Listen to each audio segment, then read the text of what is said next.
Hello and welcome to another stream of the original Until Dawn, the one that was done by Supermassive Games. Continuing the sound effects only playthrough as part of celebrating the game's 10th anniversary. It celebrates its 11th in August, so I need to get this playthrough done before August rolls around. We're up to episode 3, and this time around, focused on getting the characters to die at their earliest points, and maybe not for all of the characters, but for some of the characters. Within the same sequence, there's multiple points where the character can die, not just at some point in the entirety of the sequence. And the thing about that is, there could be multiple increments, because the character might be at one point in the environment, and then when you mess up a QTE, if that's the QTE that messing up will kill you, then where the character is positioned, it might have different sounds compared to later in the sequence if you mess up a QTE later and they're in a different position as well. And so being able to replay the chapters, what I'm going to have to do is get the earliest deaths for all the characters, get to the end of episode 10, and then what I need to do is look at the latest chapter and then replay that to get the different deaths. And it's going to be a long process, but certain characters don't die until the last sequence. This is a spoiler for who those characters are. The characters of Mike and Sam, they cannot die at any point except in the final sequence. Other characters, though, Emily can die early. Chris and Ashley can die early. Jess can die really early. I don't know if her death is actually the earliest, but this time around we're going to have her die. This is part 9 of the playthrough, and parts 1 through to 7 I covered the game from start to finish and all the characters survived. And then there was 2 totems that I was missing, and I had to go back into previous chapters to get those. And when I finally got those, it then meant starting again from scratch. This time around wanting to kill off all the characters. So that's where we're up to in the overall playthrough. We're up to the point where we're killing the characters to get the different sounds where they die. And this particular part that we're up to now is episode 3. A sound warning: there are going to be very loud sounds in this game, especially because there's no music track turned on and there's no dialogue turned on, and I've got the sound effects turned up to full as well. So just a heads up for headphone users that you might need to adjust your volume. I will try, when there's opportunity to give a little bit of a warning ahead of time. It's going to be the easiest when things don't happen until you press a button and there's no timer to force you to press it instantly. In those moments, I'll definitely be able to give a bit of a warning. And some sounds may not actually end up being that loud, but I would rather err on the side of caution and say that just expect the sounds to be loud. So we're going to go into where we're up to, and there's going to be a big loud sound once I go resume, because when they do the recap of what happened in the previous episodes, there's like this big loud sound that starts the clip that shows it.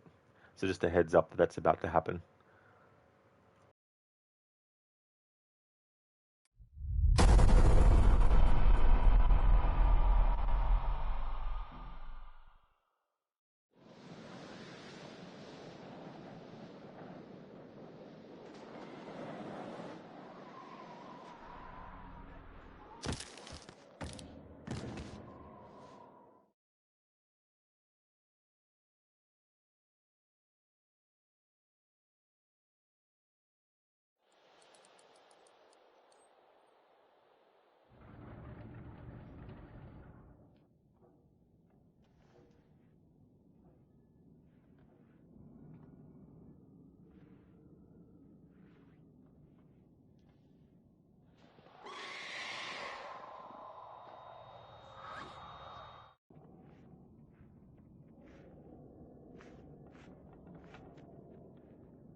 good thing about a playthrough like this is that irrespective of choices, there's a lot of locations that the game always goes to, and I've already covered the sounds that are in this scene already with the ambience and also when they're shifting things around and all that kind of stuff.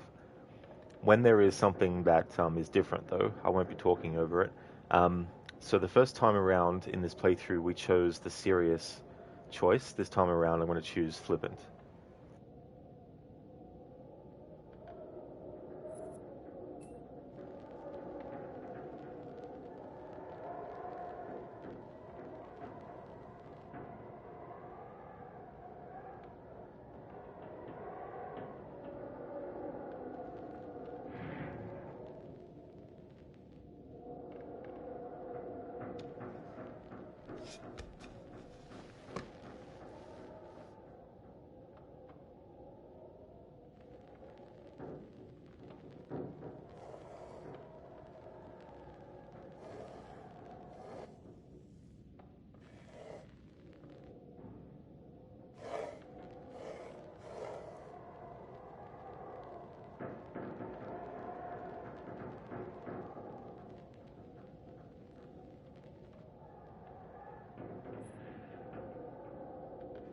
Last time we chose clarify, this time we choose probe.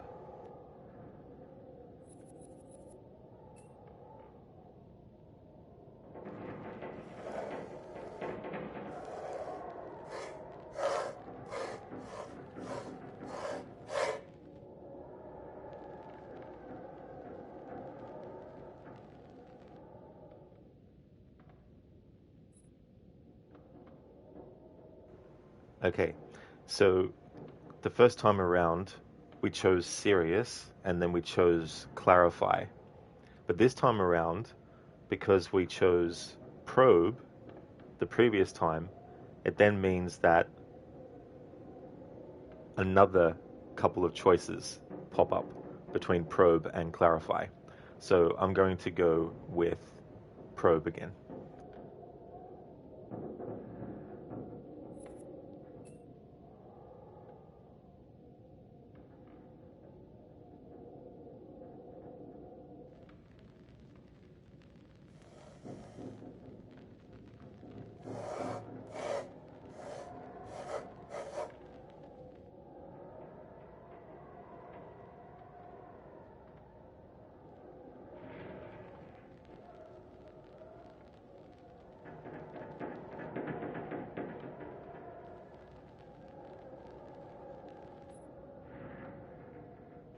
Last time we went with the option of Hannah, this time Beth.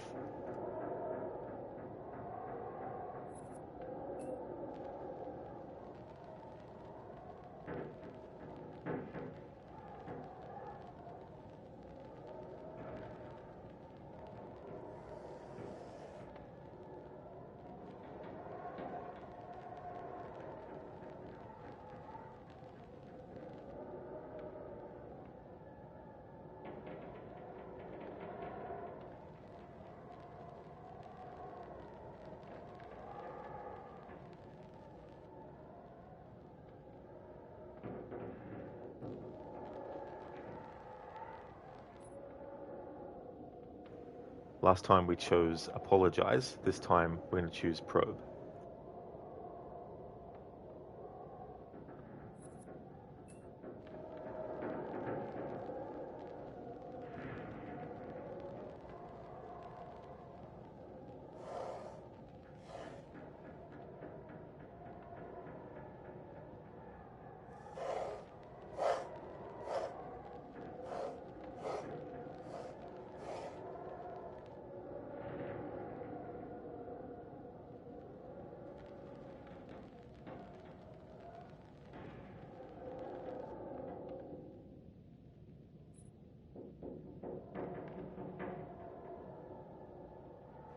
Alright, so last time we chose probe, this time clarify.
with these different choices I'm making, not all are going to lead to new things that didn't happen the previous time around, but I still want to make different choices and keep track of what choices I'm making.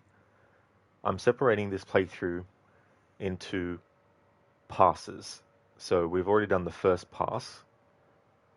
This is now currently still the second pass, but there will be more passes that I need to do.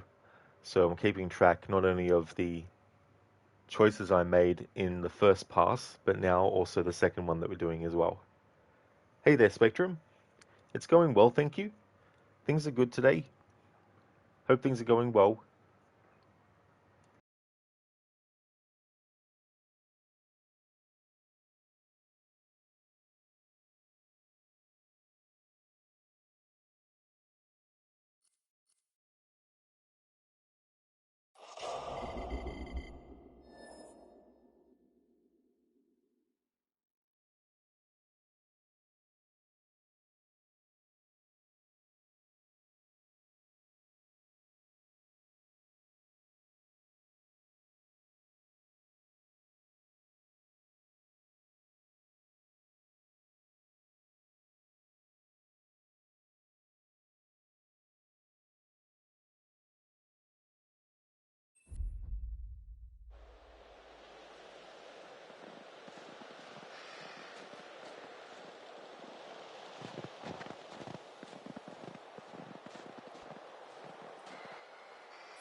Last time we chose witty, this time grumpy.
Just a heads up that soon there's going to be a lot of loud sounds. There's a intense sequence that's coming up where a lot of stuff's going to be happening and sounds and stuff.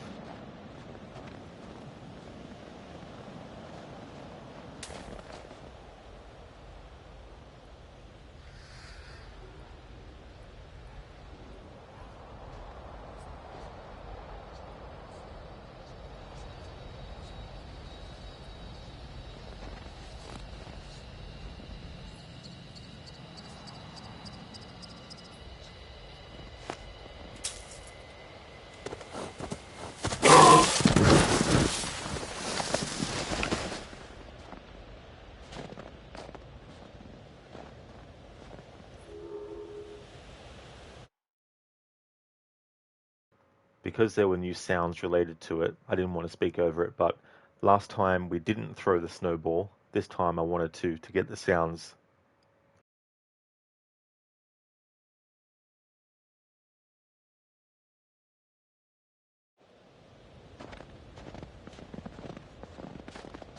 I've already covered the sounds of the wind and everything in this part. Don't need to cover that all again.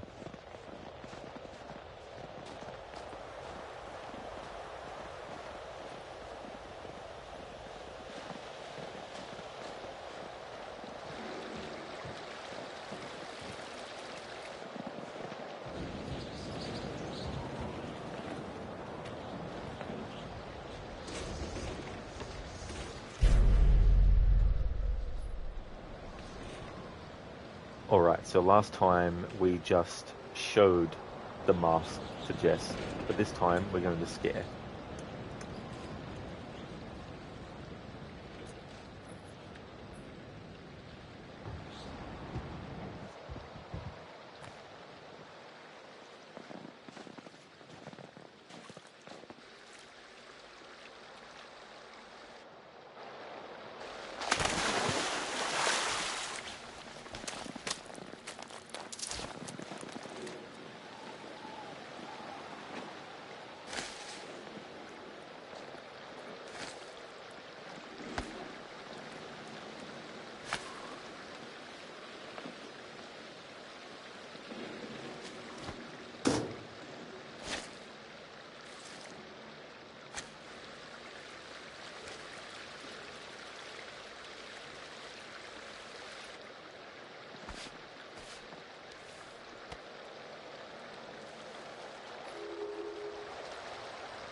Obviously, showing the mask doesn't have Jess fall into the water. I wanted to do the opposite to get the sound effects of that whole scenario.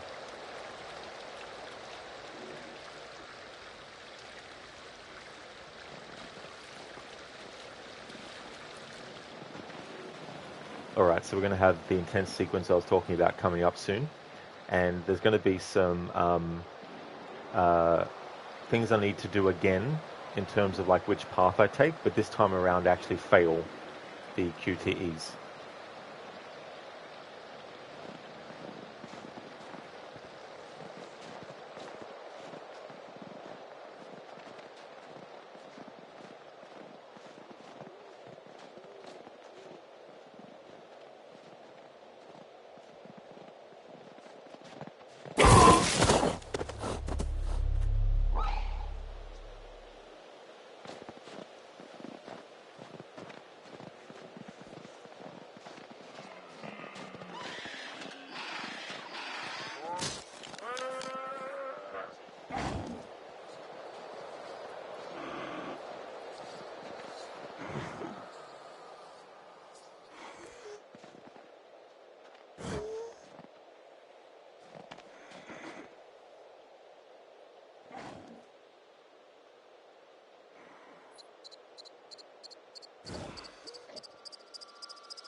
just to go over what differences I did this time around.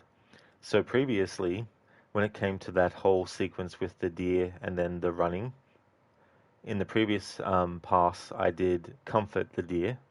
This time around, I just did nothing. And I risked the shortcut the first time around, but I got the QTEs. So this time, I needed to risk the shortcut but fail the QTEs. So we ended up doing that. And then instead of going for Jess like I did the first pass, this time around, we just went for the key and grabbed that.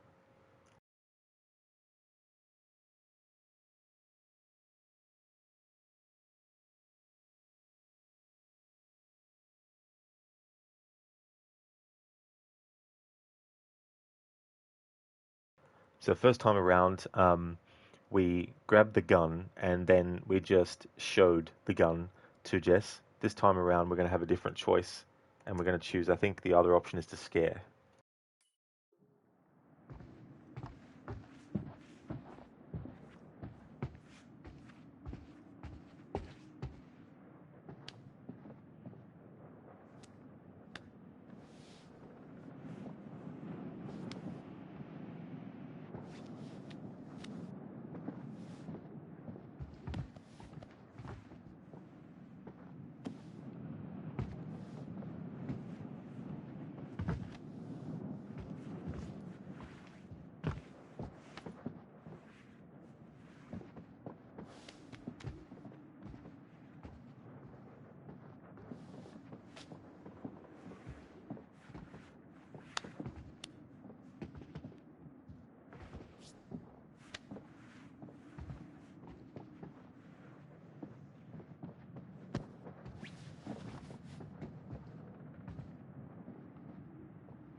Alright, so this time we choose the scare option.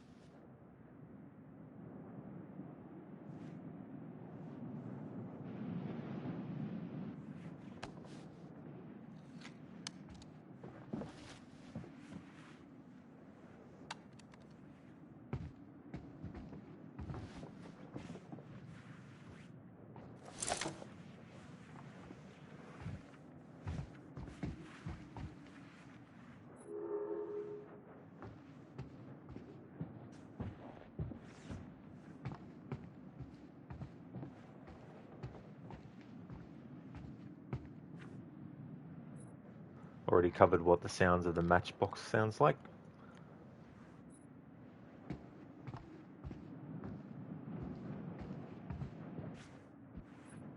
Already covered all these sounds, so we'll just go through quickly this time.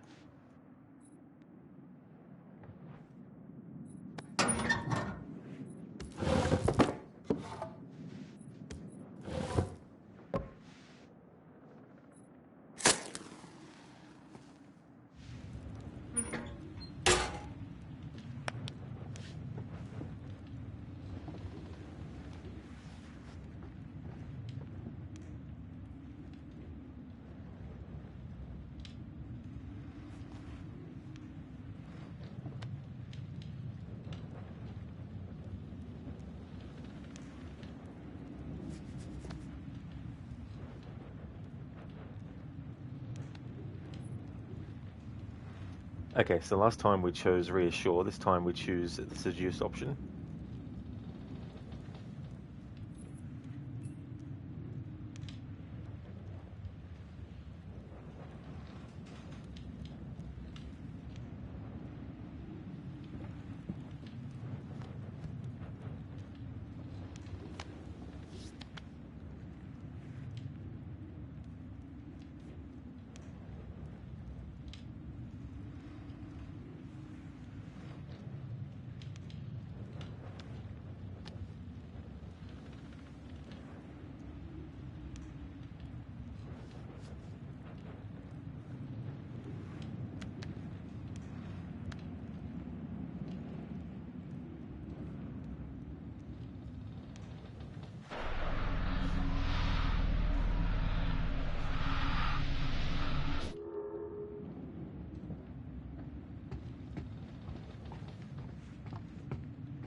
Last time we chose reassuring, this time dismissive.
Already covered these sounds in detail.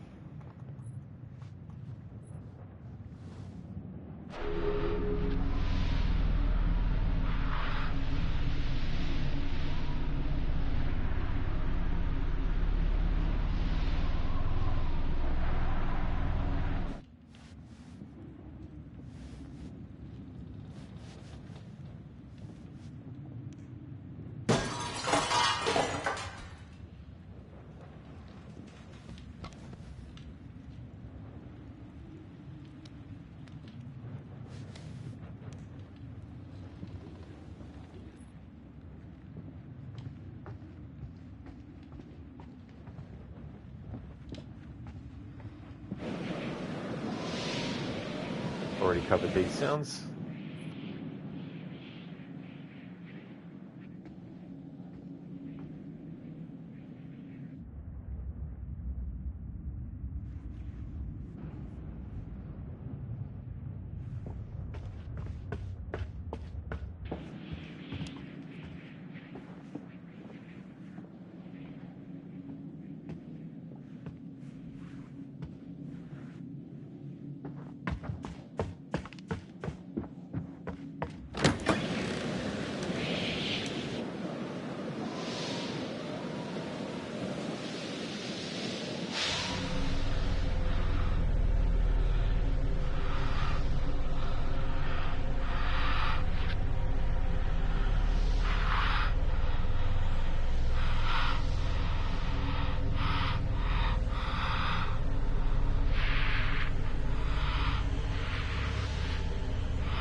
Hello there, Max. Welcome. I hope things are going well.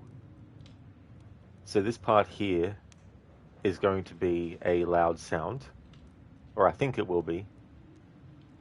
So just a heads up for headphone users. The sound won't actually trigger until you move the left control stick. So for this moment here, you can just stay here as long as you want. As far as I know. I mean, maybe after an hour, the game will be like, time to move. Oh, very nice, Max. I'm glad to hear that things are going well. That's good. I'm doing well today too. Having a good weekend.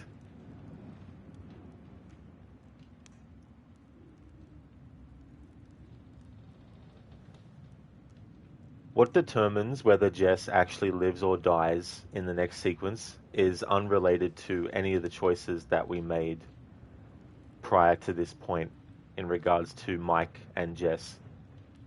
Things will just play out this way, but it's not until episode 4 at the start of that you actually have to go to where Jess is being taken as well. Oh, cheers, Max. Thank you. Yeah, I had a good day yesterday too. It was good to catch up with content in Ghost of Tsushima as well, because Control on Friday to get that playthrough done took a lot of time. So it meant that I couldn't do Ghost of Tsushima on Friday. But I definitely made up for it yesterday. I did about 16 side missions. in total. And we're still in the early parts of Act 2 in terms of the main story as well. But I'll make a bit more of a move on that in today's stream a bit later. I'm going to move the character of Mike now, which is going to trigger the loud sound, so just a warning for headphone users.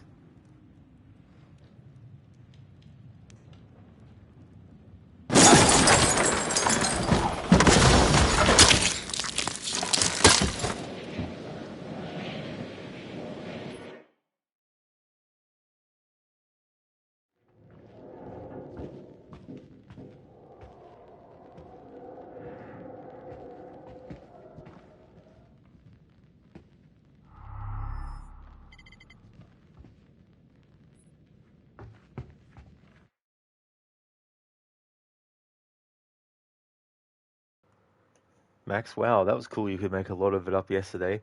Yeah, there's a lot of great side quests in that game too, as well. I like side quests, and not every one in a game has to do this, but I really do like side quests that have some kind of parallel to what's going on in the main story at that point. Assassin's Creed Origins, that's another good example of that, where there's a lot of things in the side missions that relate to the themes of the main story. You know, a lot of unfortunate deaths of innocent people, children being killed, you know, things like that, which match up with the plot point about Khemu getting killed and all that kind of thing, and coming to terms with that kind of stuff. And you see other characters in the main narrative and stuff. So I really like side quests like that. But it's also good to get those side quests that are a bit fun. Like sometimes it can go a bit too into the comedy side of things, which sometimes works for some stuff, but not for everything. Yeah, Max. Yeah, that's the point where the Wendigo gets Jess, and it's unavoidable, so there's nothing that you can do to prevent that from happening. Regardless of all your choices, that'll still happen. And the thing about games like this, which is very interesting, is that when you're playing them, you only really have to worry about the differences in choices related to what outcome you want when you're maybe replaying the game.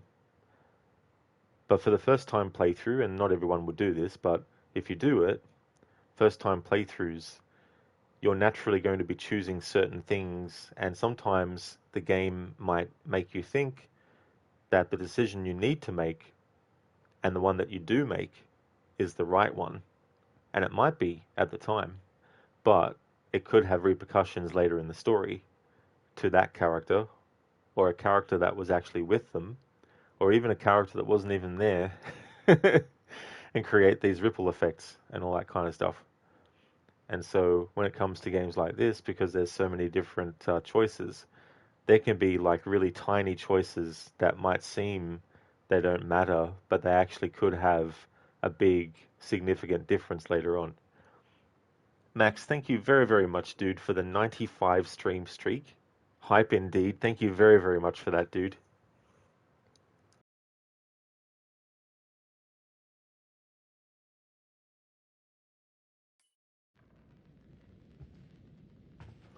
So I've already covered this part, the sounds of the ambience and footsteps and all that kind of stuff, so we don't need to worry about that this time around.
Alright, so I've already covered the sounds on this. And we have a choice here of what we do when Ashley inquires about what Chris has seen. So last time we chose protective, this time choose honest.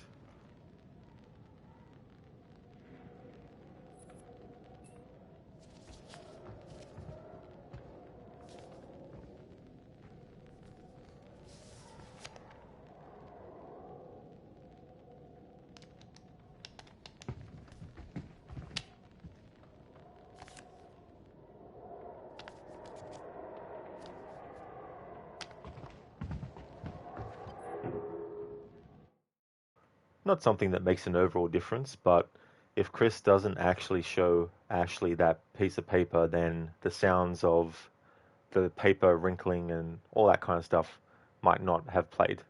But that's the thing too with things like this. There could be like one tiny difference that I'm not even detecting. So just in case, I like to choose different choices. Max props to the Foley artists. Absolutely, dude. The work that they do, it might seem easy, but I imagine too, there's also a lot of stuff that on the surface might seem like it's simple or has an easy workaround, but then um, there's probably a lot of stuff that is actually really complex as well. I mean, it's one thing to know, I guess, what sound to put to something, but if you have to time it, it's also looking at, okay, so you might think that when something hits the ground, that the sound of the hit doesn't happen until the actual fullness of the shoe has hit.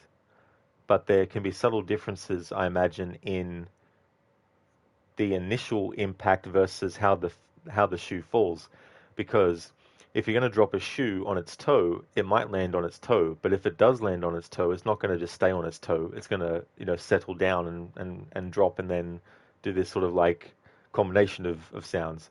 So getting the timing to make it actually sound realistic as well. Max, yeah, the timing. It's amazing they use the most random things to emulate the sound effects. Absolutely, Max. That's one of the things that I liked about DVDs when they first came out.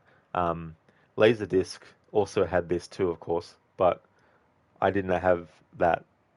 But the behind the scenes, and when they would do that kind of stuff, and they'd show what they used, there was a making of Star Wars that was really good, and it went into all the details about so much stuff, but also the sound design that Ben Burt had done, what things were used for like the lightsaber igniting and all that kind of stuff. And then you get like, I think in the movie Dawn of the Dead, the original, there's a part where someone's head gets blown open, and they used a real gun on a watermelon, I think. Flexing sheet metal. Yeah, it's crazy to think, isn't it, Max, that that's what it was. Flexing sheet metal, right? It's just, and the things that can make sort of like similar sound but aren't the same thing. That's also something interesting when they do that. And then there'd be all the sounds that they have to decide, do we really need it? Because just like with writing dialogue for a character or doing a visual for something, if you're trying to emulate how things are in real life, you can't always do it to the ultimate degree because there might be some compromises you need to do. Like, for example, in a scene where a character has a really emotional speech, it might not be necessary to worry too much about what sounds you're doing. You might not need to worry about the wrinkling of their shirt when their arm is moving around. You might just be like, well, it's more important their dialogue, so let's just have, maybe minimal sound where it's just like the ambience of maybe there's vehicles passing by or there's like a siren going off in the far distance, things like that.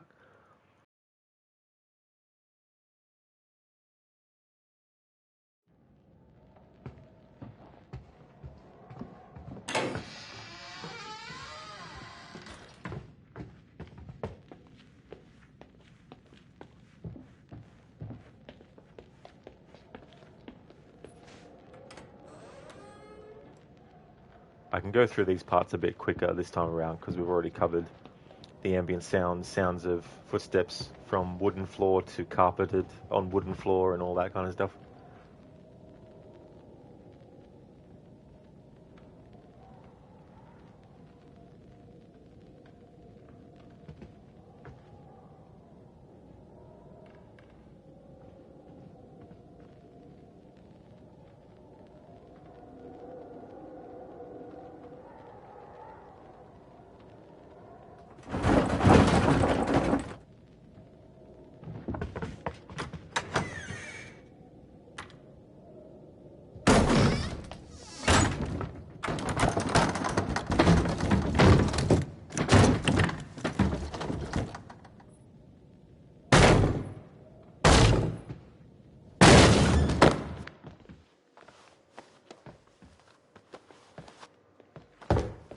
Welcome to the family, son.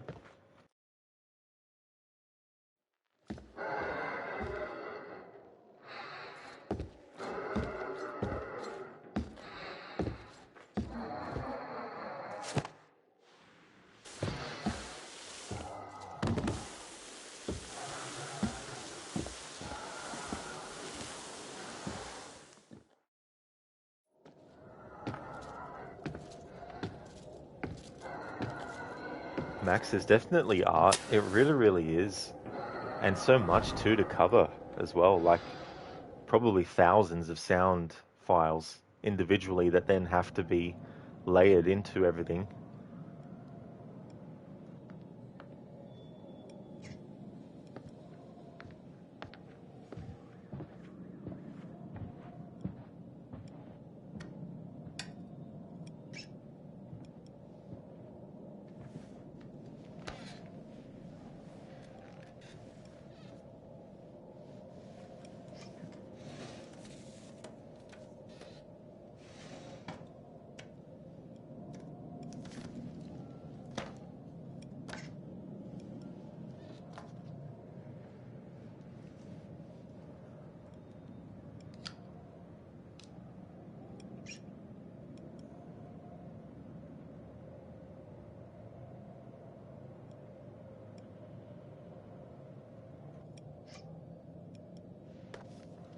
Okay, so we're going to make different choices. Not that it really matters in terms of sounds, because the page is being turned.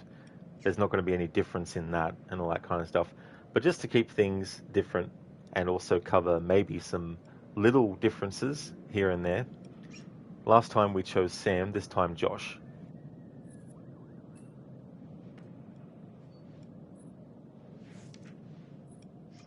Last time we chose Emily, this time Matt.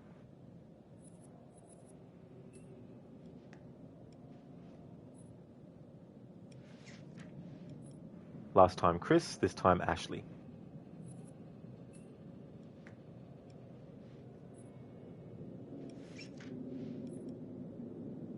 This time Jessica.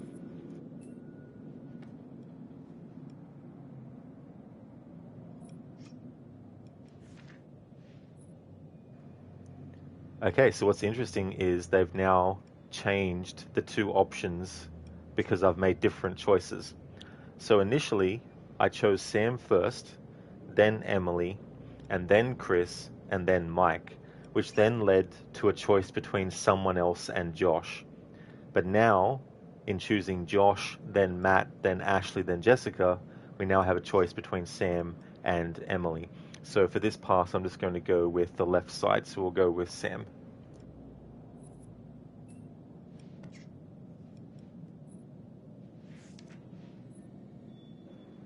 And again, because we've made different choices, instead of having a choice between Ashley and someone else, we now have a choice between Chris and Mike. So we'll go to the left. So Chris.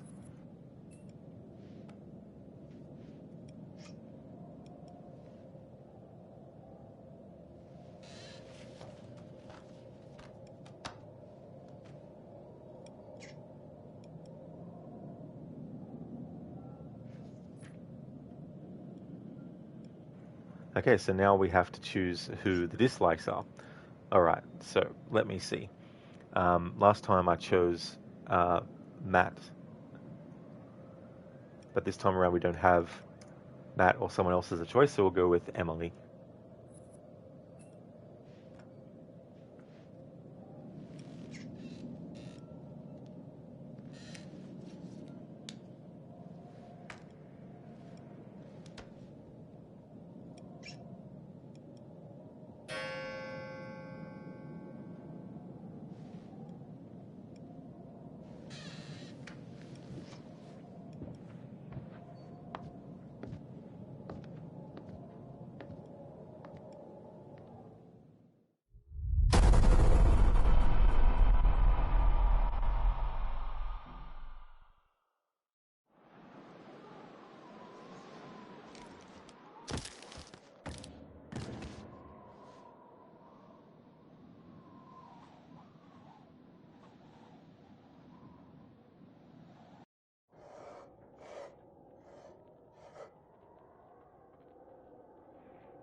Alright, so this time around we're going to take the fast routes but fail all the QTEs.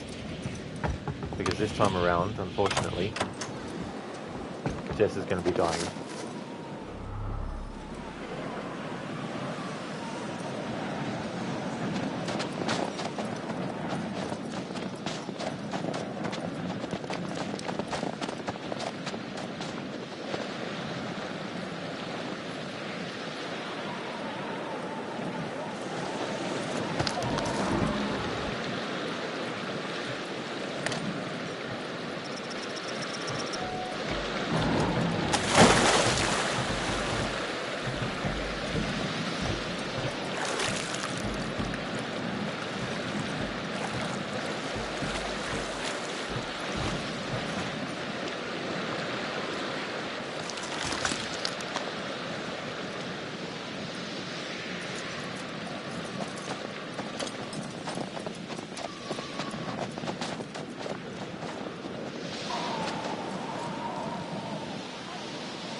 Okay, so that time around, chose all the risky choices, but failed the QTEs, whereas last time we succeeded at them. Except for two. There was two that I failed last time, but I wanted to get all the fails this time around. So this guarantees that Jess will be dead by the time Mike actually gets to where she is.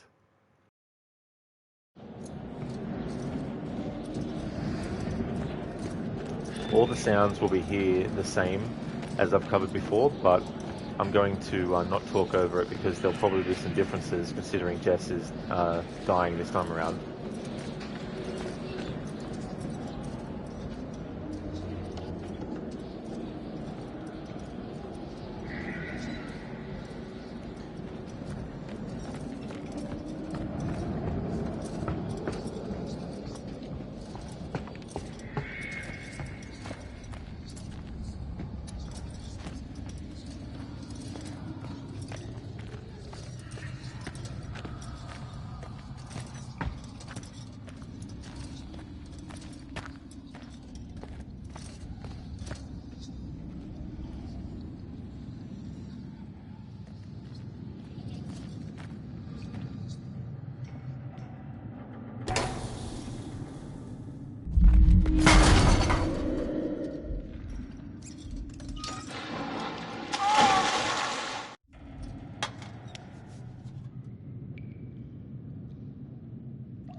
Okay, so as you can see, Jess is actually dead. If you choose all the risky routes, but you succeed, then when you get to Jess, she'll be alive, and then the elevator will fall down, which might make you think that she's then dead, but she actually isn't. However, it won't be until much later in the game that you find out that she survived. But as you can see, when a character does actually die, you actually see them dead, and also you can see what caused the death as well. And there we have the earliest death in the playthrough. So we've covered that.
Okay, so the differences that I did in those sequences.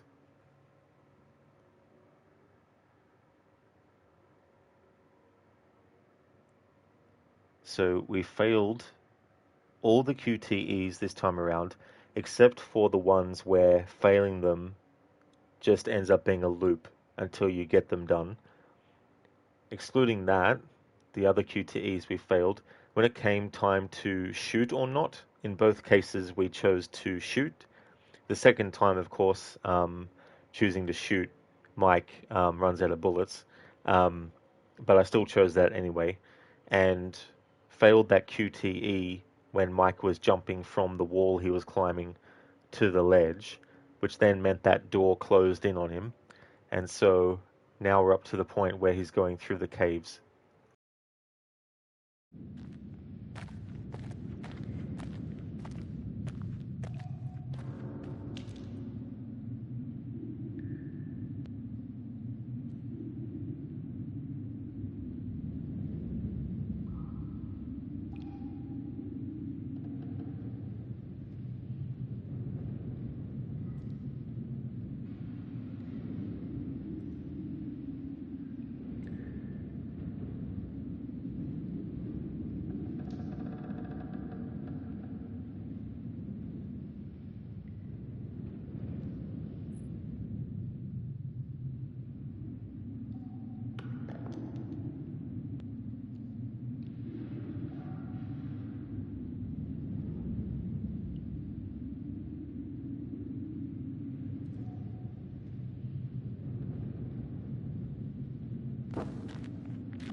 Okay, so I've already covered all the different sounds, the ambience, the footsteps, the noises, all that kind of stuff. So we just have this time around Chris go and do what he needs to do.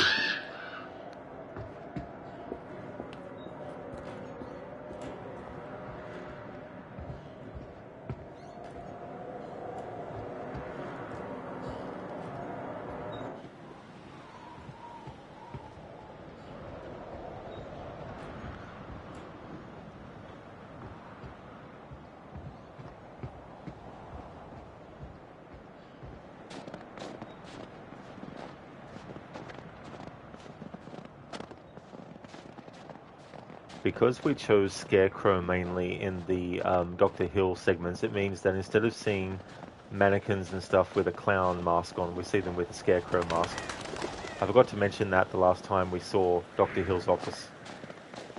Last time, because I chose clown options, there was a clown mask on that mannequin. And now here, instead of a clown mask on this, we have a Scarecrow. So that's one of the things that those sessions and your choices affect. But they don't affect whether a character lives or dies or not.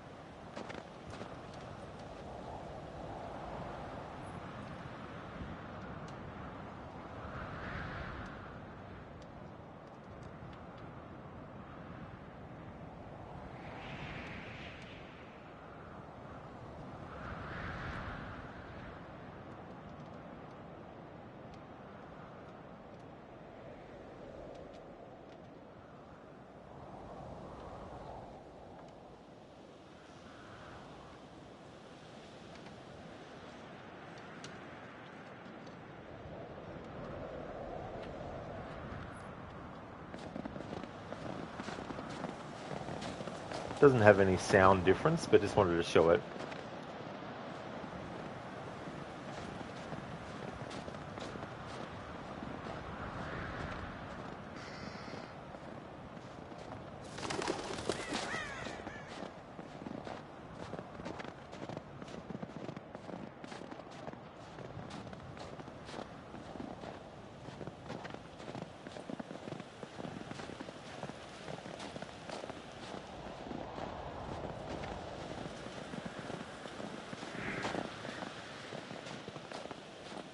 Okay, so on the first pass for this playthrough, we chose to save Ashley, and then we pulled the lever and chose Josh when pulling the lever, though.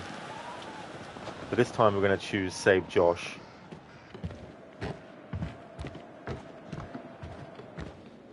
And then I think pull the lever to save Ashley. Already covered these sounds before. Just a loud sound warning for this whole section. There's a saw blade that's going to be happening.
So as you can see, even if you choose Ashley, the saw blade will cut Josh in half.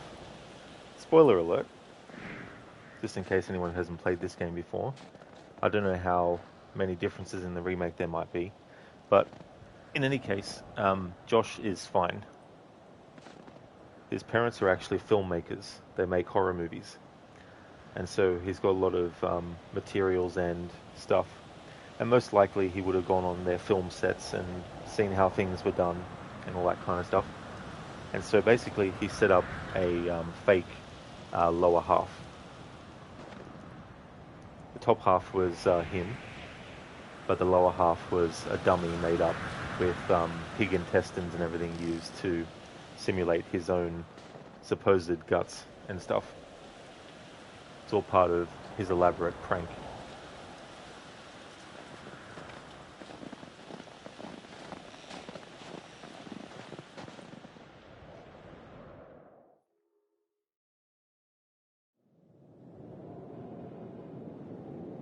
So the mannequin has a scarecrow on it. Whereas before, since we chose clown choices, it had a clown mask on. So we're getting through the chapters pretty quick. We started with chapter 3 at the start of this stream. We've now done 3 and 4, essentially. 4 is almost over. Okay, so last time we chose no it's not. Last time we chose it's going fine. This time we're going to choose no it's not.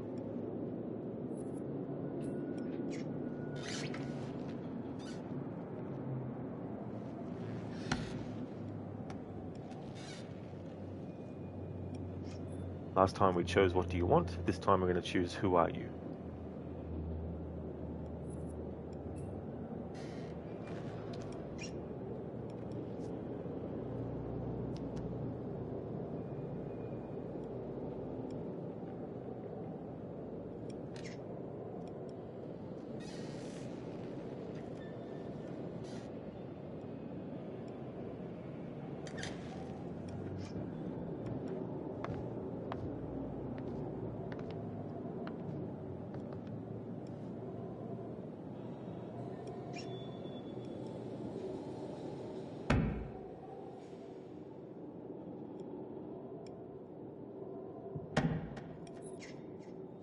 Last time we chose, yes, I will continue. This time, you're freaking me out. You wear a mask called counterfeit.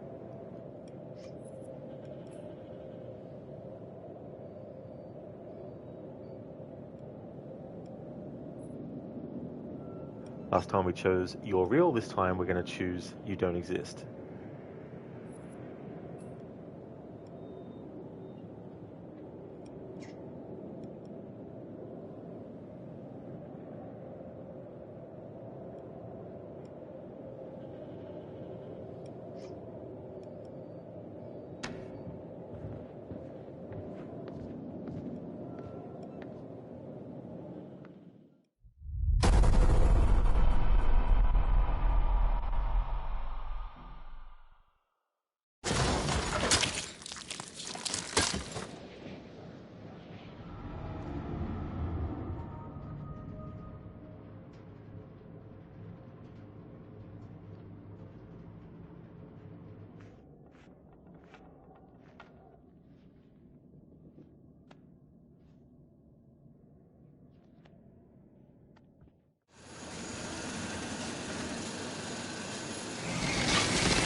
Okay, so we've already covered all the sounds in this part. The ambience, sound effects like feet on different surfaces and stuff.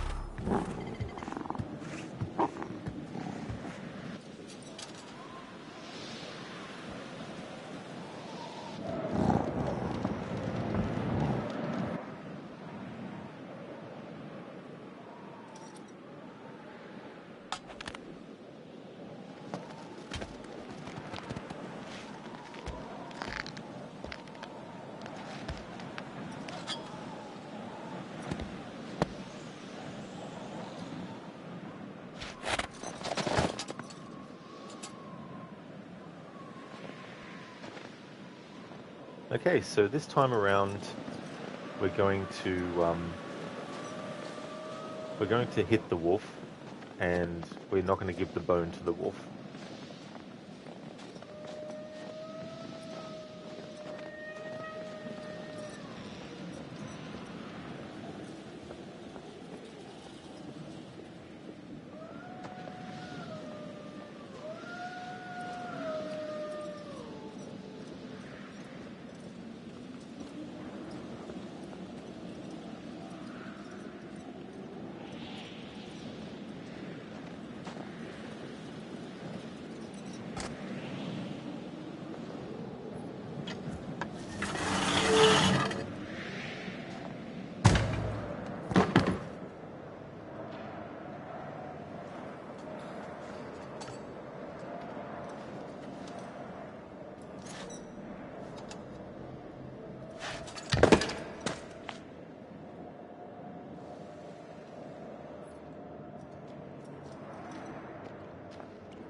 already covered all these sounds, stopping and all that kind of stuff for them, so we just keep going.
Okay, so here we have the trap.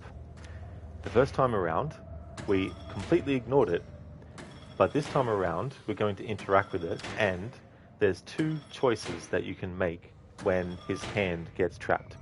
And for this pass, we're going to have Mike amputate his fingers versus use the machete to pry his hand out of the trap. And when you first do the prying, it might make you think that you can't do it, because when he tries initially, the machete breaks a bit.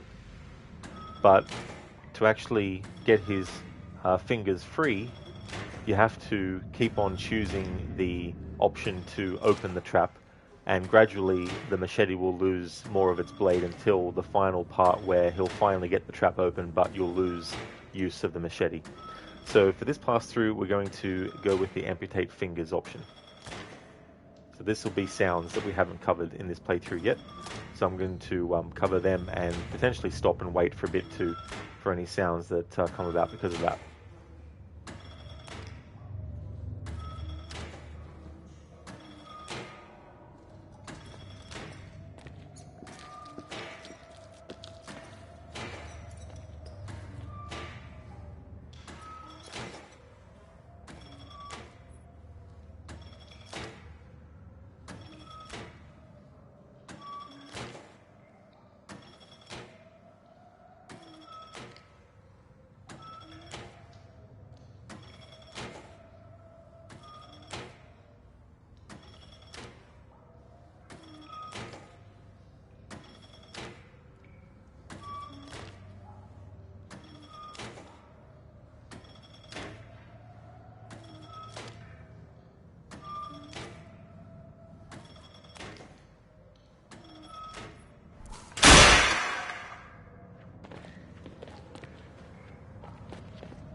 And so there we go. This time around we interacted with the trap and we chose to have Mike amputate his fingers. Choosing to do that means that the machete remains intact, and the machete can come into play later when there's a Wendigo and Mike can hit it. But without the machete at that point, he can't hit it. So we chose to amputate the fingers. When I do a third pass, we're going to choose the other option to cover the machete being broken as he tries to free his fingers, which you have to do a few times, and then he'll break his fingers free and he won't lose them, and therefore he'll be fine in that respect, but he won't have the machete then. But we'll do that in the third pass. For the second pass, amputate fingers was the choice.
Okay, so coming up we have the option to either hit the wolf or not.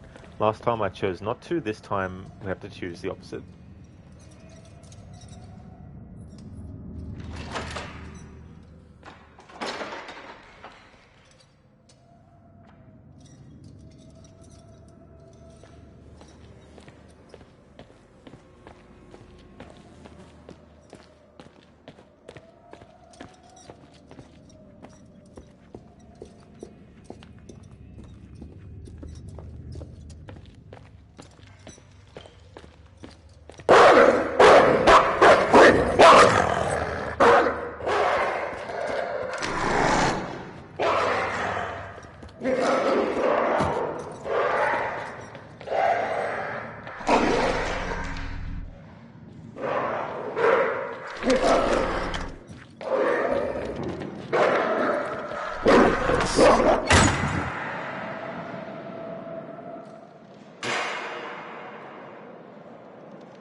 Sorry, Wolf, but had to get the sounds for this playthrough for that choice. And we're going to choose not to give the bone to the wolf. So for this time around, the wolf won't be accompanying Mike.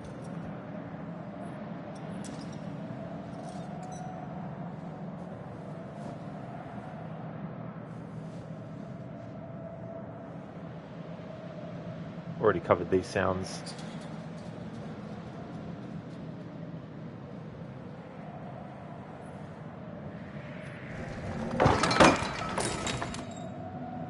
I've also been covering the sounds of things being grabbed and let go of as well, because they're also sound considerations.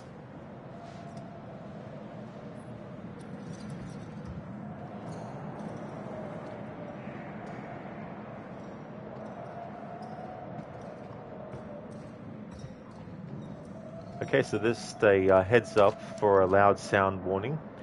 There's going to be a gunshot in the game. I'm going to count down from 5. And then I'm going to make the shot. So just a heads up for headphone users that there's going to be a really loud bang noise coming up after I count down from 5.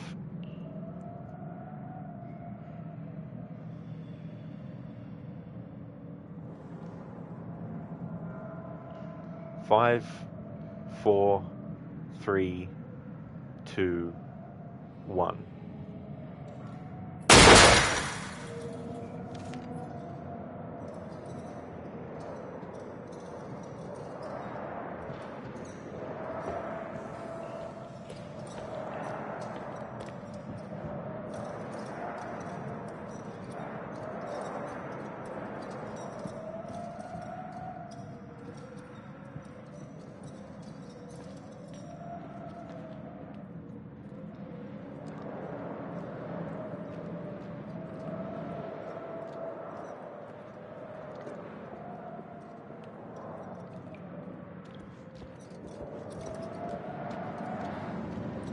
Okay, coming up is going to be another really loud gunshot sound in the game. I'll do the same process. I'll count down from 5 and then make the shot.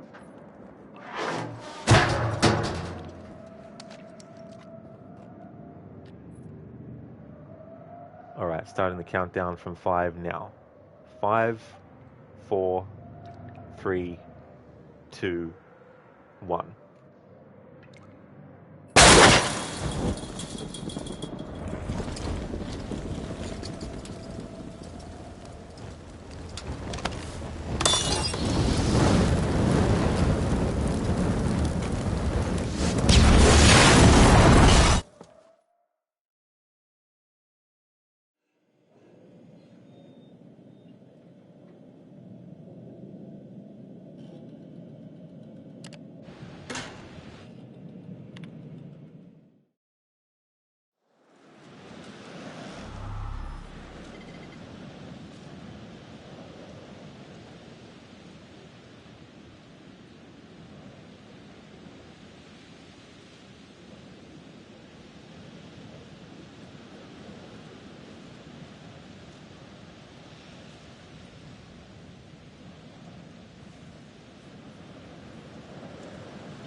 Alright, so now we play as Matt with Emily.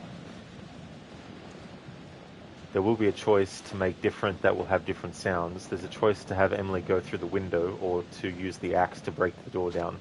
Last time I chose to have Emily go through the window, so this time there'll be the sounds of the axe hitting the wall, or door, I should say.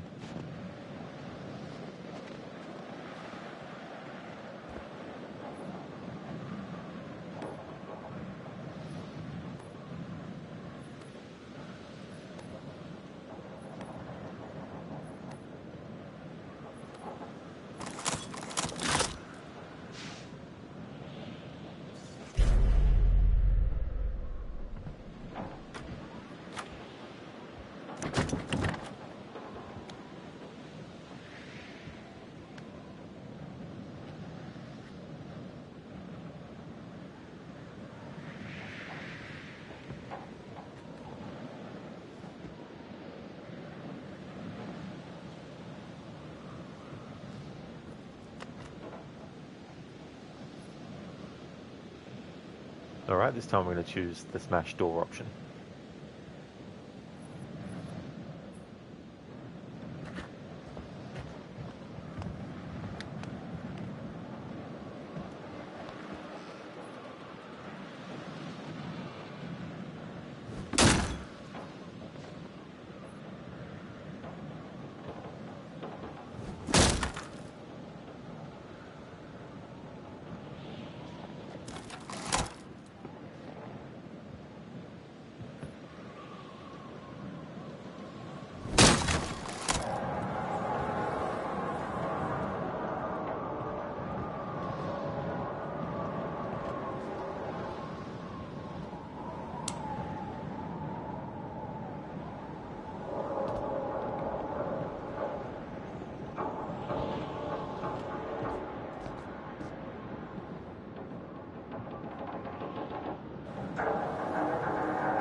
Alright, so we have a choice here of agree or disagree.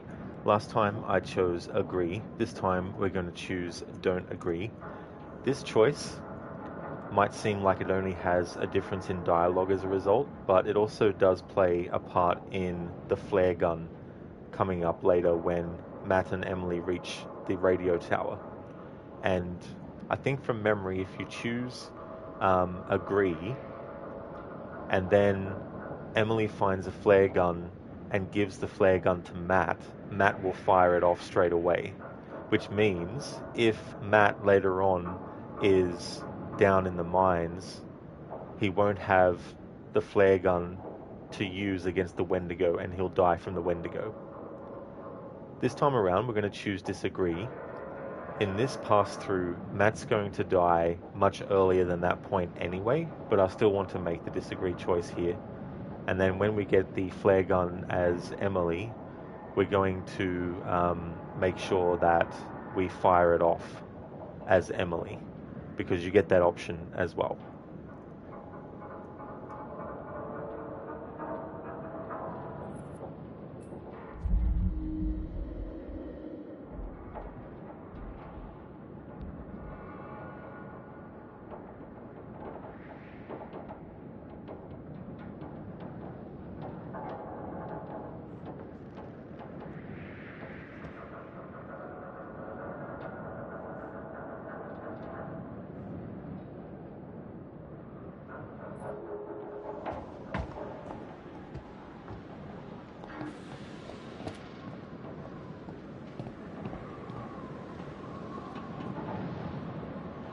So in this next part coming up, we're going to fail all the QTEs, whereas last time we got them all.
It's a funny thing, but the word danger, if you take the ER off the end, you have the word dang. It would have been funny if they had the G on this sign visible, but not the ER, because then you could be like, dang, Cliff.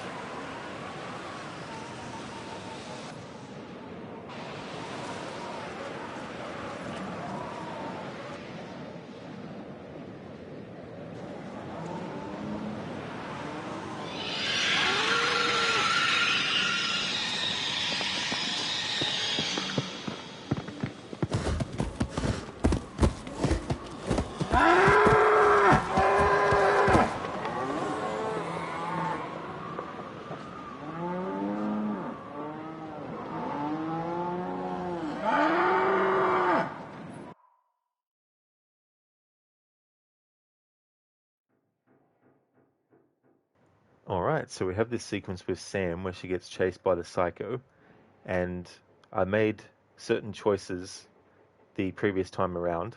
This time around, because we've chosen earlier for Chris to shoot the squirrel, it means that Sam gets an injury on her forehead, which in this upcoming chase sequence reopens, and it prevents her from being able to, if you do all the QTEs right and make the right choices, it prevents her from turning her flashlight off in the very final part, and then Josh will capture her. So there's a guarantee that she'll be captured even if you get through all the QTEs and make the right choices, if Chris has shot the squirrel earlier. But if Chris hasn't shot the squirrel earlier, then whether or not Sam gets captured is completely up to you making the right choices and not missing the QTEs. And then in the final part where the game gives you the option to turn the flashlight off, you press the button and then Josh won't be able to find her, and therefore she won't be captured, which will then mean she gets to access a room that if she gets captured you don't get to access, and you would have to replay the chapter later to then do that. Although you would have to replay chapter 2, because that's the chapter in which Chris shoots a squirrel. So if you had the squirrel shot in chapter 2 and you want Sam to escape the chase, you won't be able to get her to escape. So you would have to replay chapter 2 again, not shoot the squirrel, and then play chapter 3 and then 4 and then 5, which is this chapter now.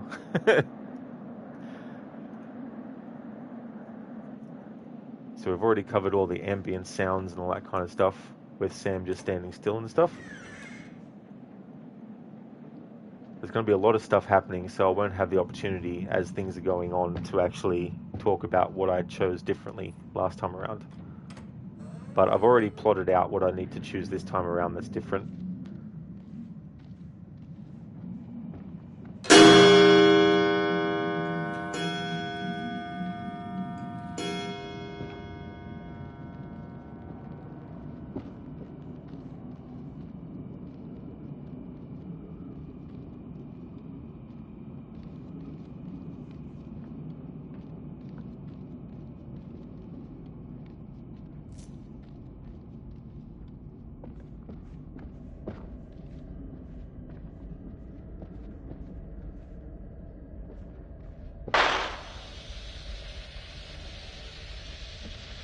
Already covered that television turning on.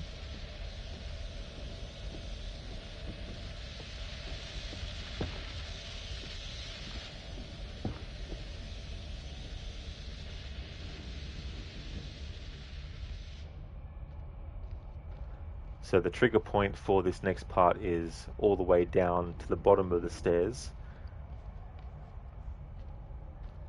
And if you go beyond this point, there's a collectible you won't be able to get as Sam, but you'll be able to get it later on as someone else, because they pass through the same area.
Okay, so that previous sequence, the outcome I got is one I needed to get, but not the one I actually wanted to get this time around. So what I'll have to do is look back at this later and then take note of the things I did and didn't do. But there were some mess ups that I did there with what I wanted to do and when I got confused. I had it all typed out, but in the heat of the moment, looking down at my screen and looking at the game screen, so I really have to memorize and commit to memory the choices next time. But what I wanted to do was I wanted to run, then hide, stay still. Now, this is where I fucked up myself because I don't know if when I put that I meant a don't move. If I did, there's no don't move right there. So I need to look out for that. Then, when the option came up to grab or kick, I panicked and went with kick instead of grab, what I had put down there, because I got fucked up by the previous thing that I put in, which was stay still. Um, then I think I messed up a fail QTE. There's a couple of QTEs there.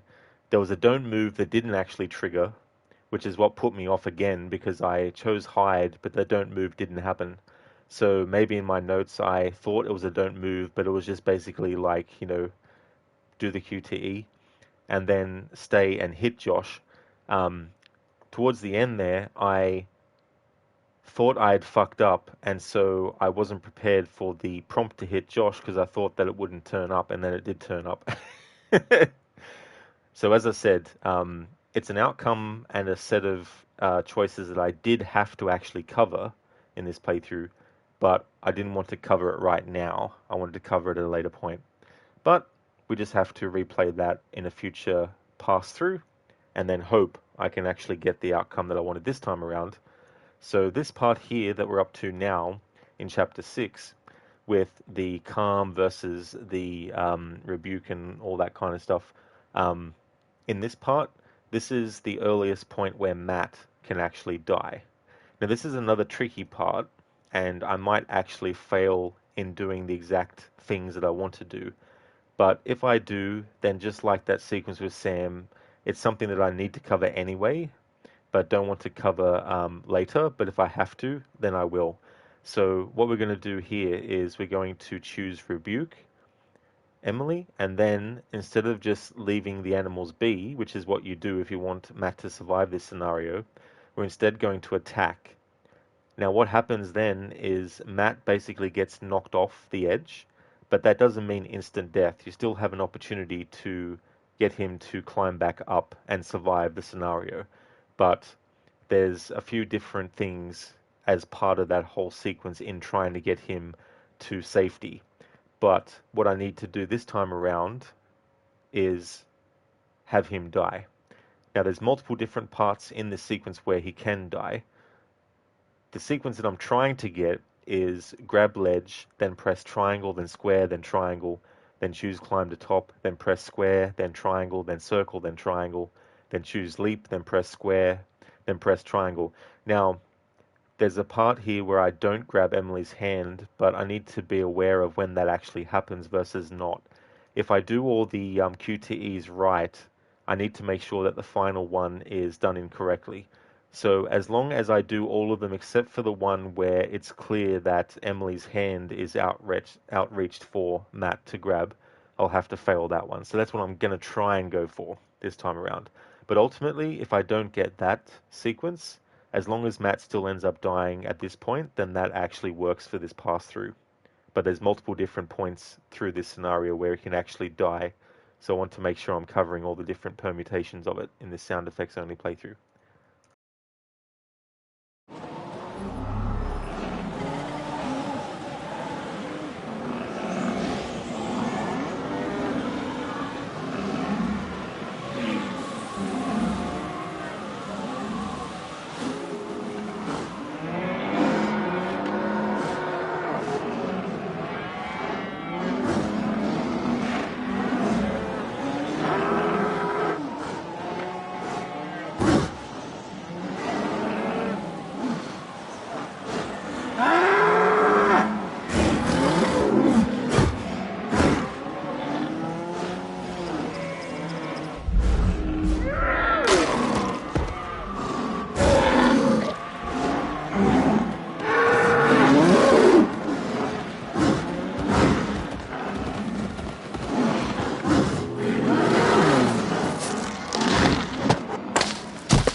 Rest in peace, Matt. So that is the outcome in the exact way that I wanted it to be this time around. But I'll have to redo that multiple different times. But we'll do that later on.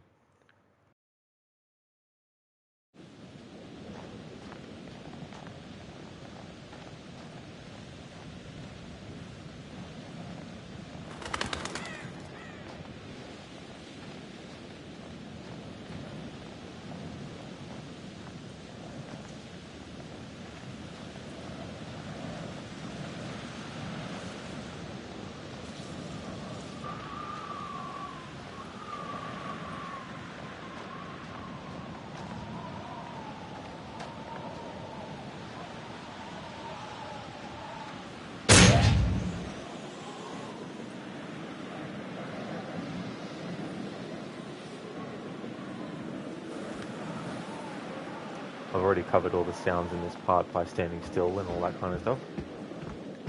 So soon we're going to have the choices related to the flare gun that I was talking about earlier. But with Matt out of the picture this time around, it means that the only choice of who shoots the flare or not is Emily.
Flare gun is around this.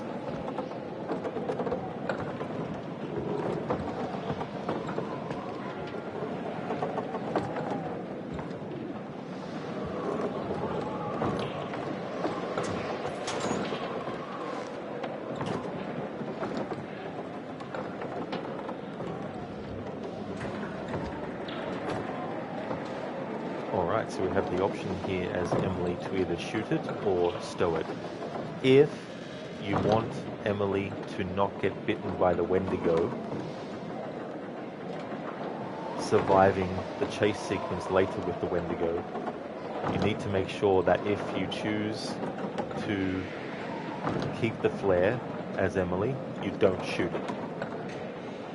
If earlier, as Matt, you agreed to go to the radio tower, if then you get the flare gun and you choose for Emily to give it to Matt, Matt will automatically shoot it. So if you want Matt to not shoot it, you have to choose disagree as Matt earlier, and then that way when you get the flare gun you won't be able to have Matt fire it, but you can still fire it yourself too as well, so it's a bit tricky there.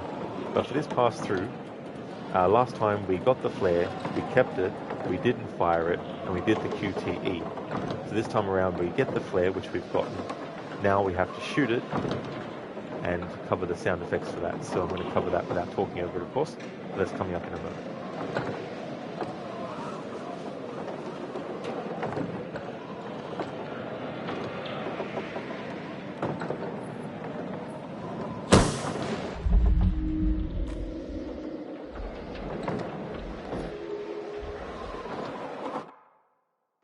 Now, in terms of Emily in this pass-through, we're going to have Emily die at her earliest point, and that is on the conveyor belt when she's being chased by the Wendigo.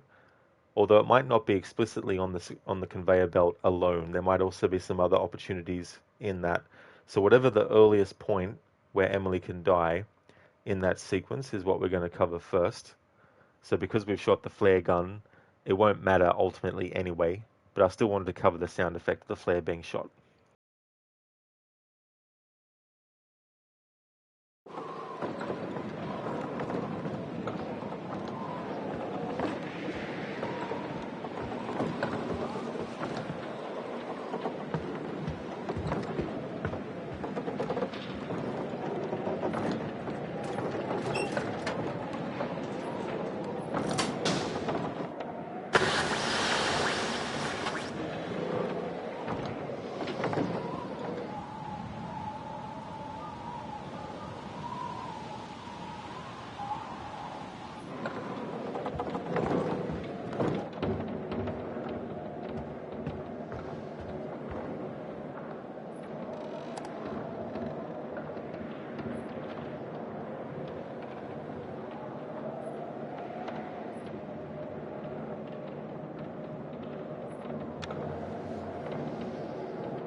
Last time we chose comply, this time persist.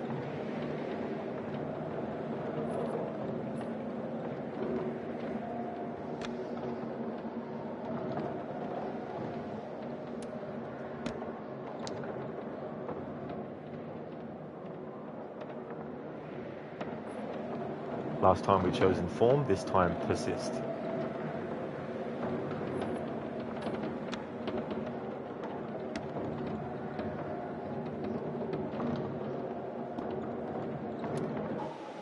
Just a loud sound warning, going to be a lot of loud sounds coming up.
Alright, so because Matt is dead at this point, that whole scenario with Matt and Emily doesn't play out.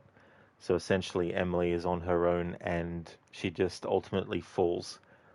So last time around, when we did that part, I had Matt still alive, and we chose to get the flare but keep it and not fire it. Then we got all the QTEs done, and I chose all those other choices for the radio option. This time around, we got the flare gun, but this time we shot it. And this time around, we chose the two persist dialogue choices. And then this time around, we missed that QTE when that thing fell. Emily is still alive at this point. It's not unless you actually see the character dead, that you know for sure. They do these sort of fake out things where you're like, oh, maybe maybe she's dead, but she survives that fall. So now that we're playing as Ashley, there's different choices that we're going to be making in this whole part. Mainly it's just different dialogue choices, really. Everything else is the same, except for the part where we get to where Ashley and Chris are put into another trap scenario, and there's certain choices in that moment that will dictate certain things later, but I'll cover that when we get to that point.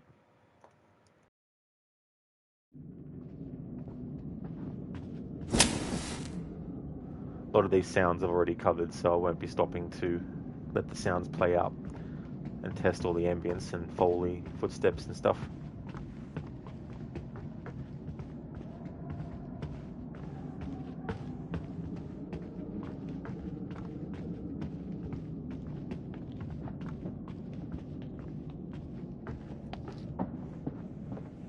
This collectible here is what you miss as Sam if you go down the stairs all the way. It'll automatically go into the cutscene where Sam walks into the theater room there.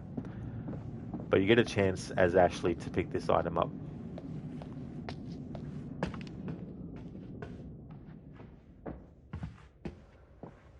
Some of these movie posters are actual movies as well. This one here, Something the Devil, and then this one here as well, Something Feast.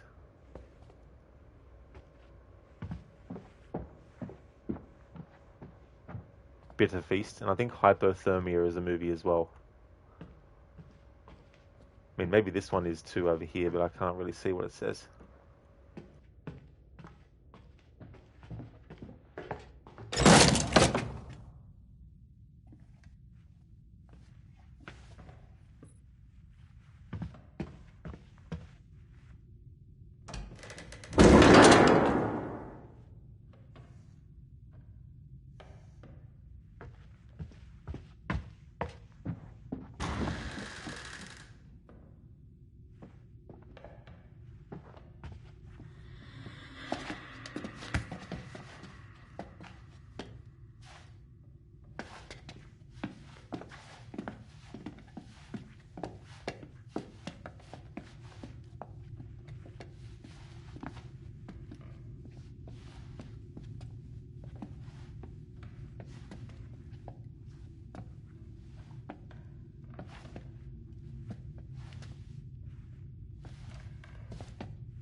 Last time we chose Concede, this time Insist.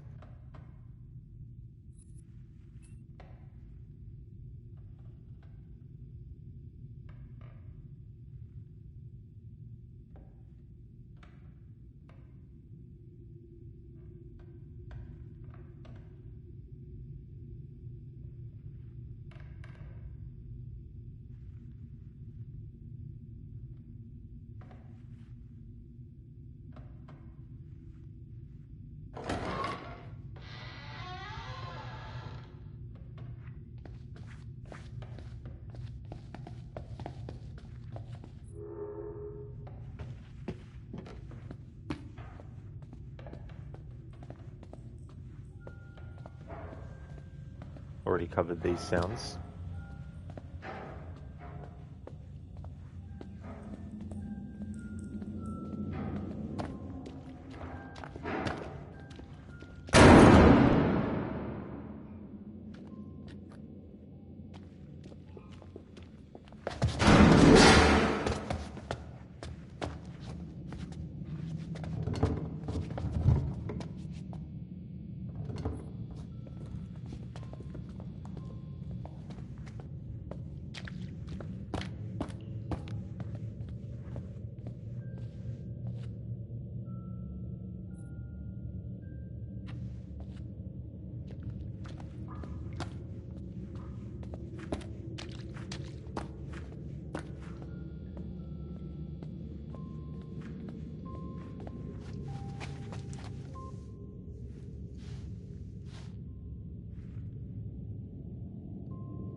already covered all those sounds of interacting with stuff.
Spectrum, having fun? Been watching Chicago Med? Yeah, although there's two characters that haven't been having fun. For this pass through, I need to kill off the characters at their earliest points, and we have two characters dead at the moment, Jess and then Matt. Hey there, Nofry. How's things? So Chicago Med, Spectrum, I haven't heard of that one. There are shows from the US that come over here as well, but I don't recall seeing anything for that particular one though. Spectrum, yikes, that doll movement should have had more of a jump scary sound. Maybe it was part of the music instead. That is true, Spectrum. Yeah, that can definitely be a thing. There's a point where the doctor, the psychiatrist, Dr. Hill, he flicks a saw blade, and you would think with just the sound effects alone that it would be a very sort of like strong sound. But when you just have the sound effects on, it's not a strong sound because in that moment, you don't just have the sound on the sound effect track, you also have a sting or a different bit of part of the music track as well. So sometimes you get that too. Not too bad, thanks, Not Fry. Excellent. That's really good. Been powering through the chapters in this stream, but partly because there's a lot of areas I don't need to stop and listen to the sounds for because I've already covered it. But at the start of this stream, about 2.5 hours ago, we started chapter 3, and I've finished chapter 3, I've finished chapter 4, and I've finished chapter 5, and we're still in chapter 6 now. We're going to be finishing that. So making good progress.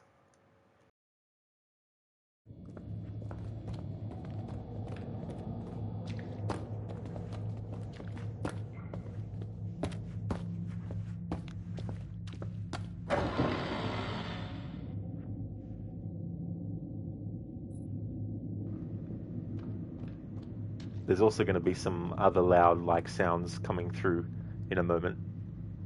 Spectrum Chicago Med is like more modern day ER. It started about 11 years ago. Oh wow, that long ago.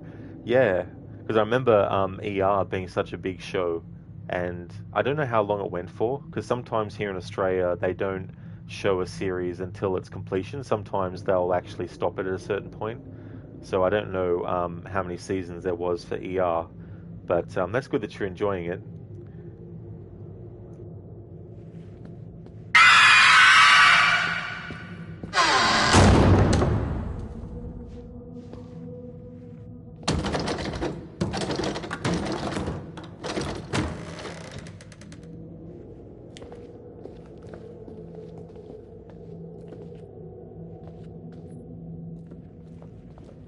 Okay, so last time I had Ashley get the scissors, and I think I had her use the scissors against Josh.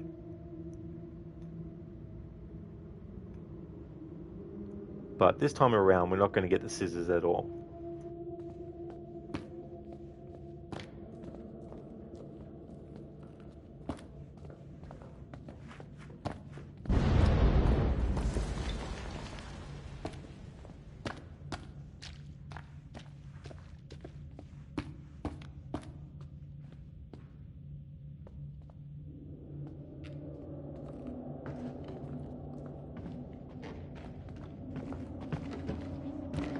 Already covered all the sounds of the floorboards and everything in this part.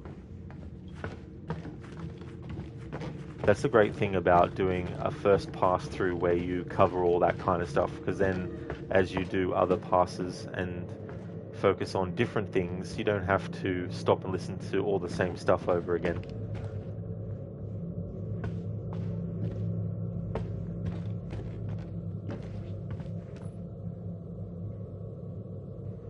You don't have to talk to characters in these kind of moments, but because I have been, we're going to continue to do that. We're going to have a dialogue choice.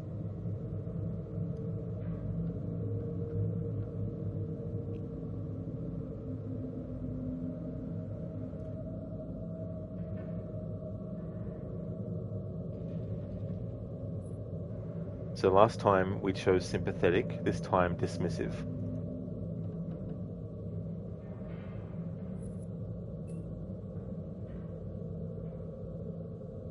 I know no dialogue can be heard to tell the difference between what's being said, but I still want to make the opposite choices just in case there's some differences in sounds.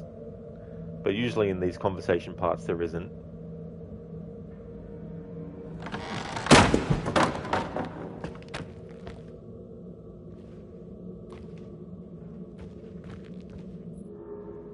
But of course there was in that one, so I don't know if I was talking over it, but if I was, there'll be another opportunity to grab this one, because these characters can't die before this point.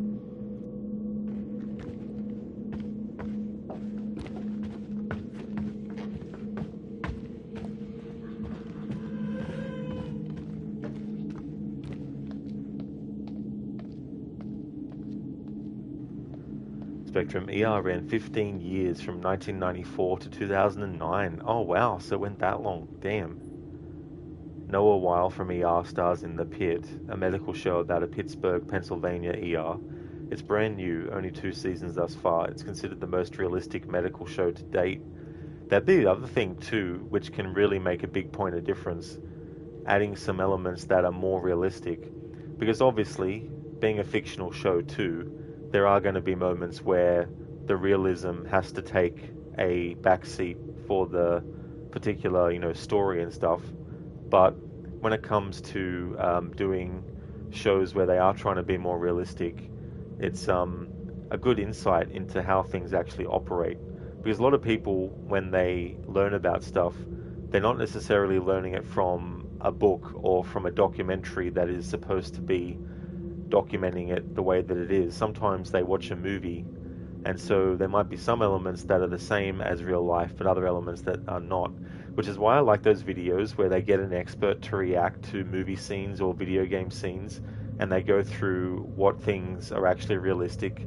There was one, I I can't remember the name of the channel or the person, but there was a doctor who was watching some footage from, I don't know if it was all of the Tomb Raider games from 2013 to 2018, but at least the 2013 game, where they were going through and talking about all the different injuries that Lara sustains over the story and which ones would be the most realistic to actually survive and which ones would have not.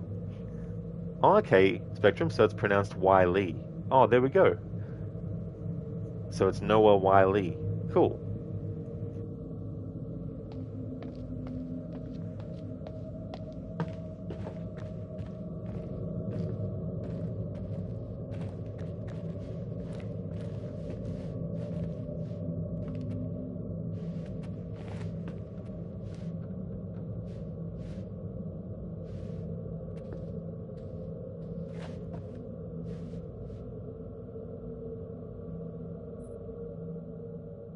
Last time we chose courageous, this time reluctant.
Okay, so we already covered all the sounds of electricity and static and all that, and the voices.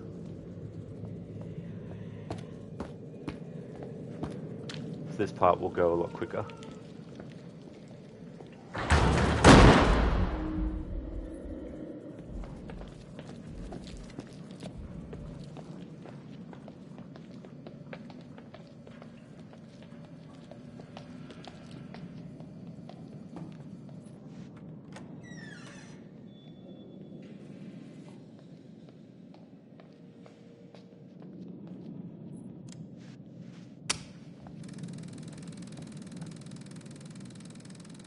Already covered this, but there's some choices that you can make.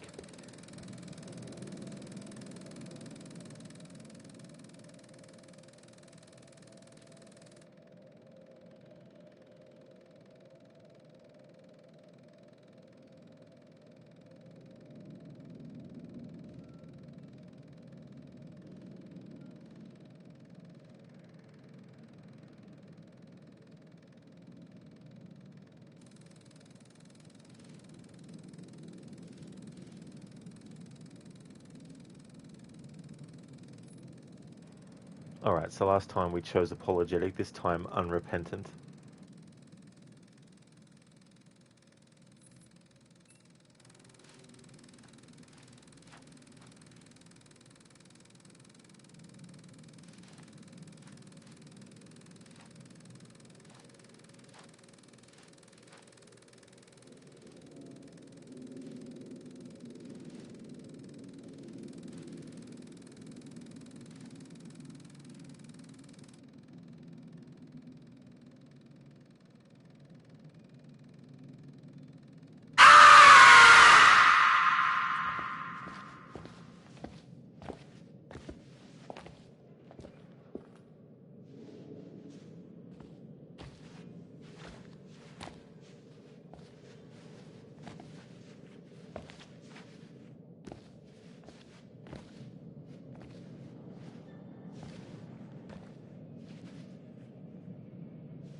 All right, so we're getting close to the end of this chapter.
So this time around we chose to investigate, whereas before we just followed Chris. And because we made a lot of choices related to scarecrows in the Dr. Hill segment, it also means that the dummy that we just saw there is a scarecrow instead of a clown.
All right, just want to cover some things there.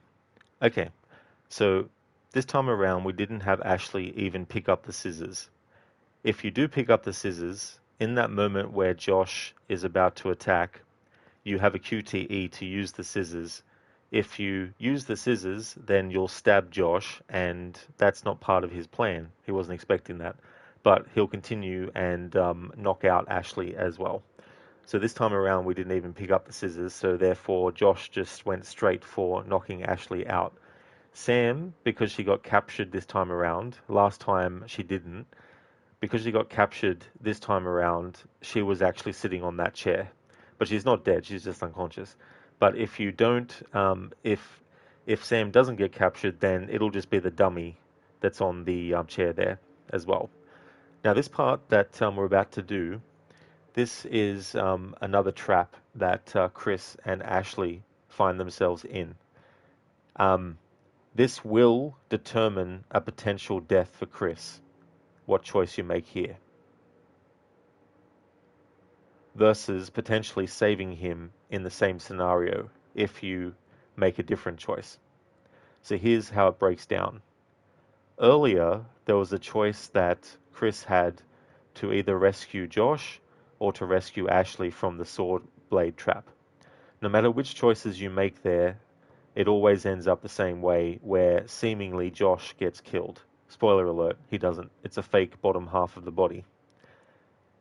In that particular instance, your choice doesn't matter. So if you choose to save Josh instead of Ashley, that won't count against you later on. However, this choice will.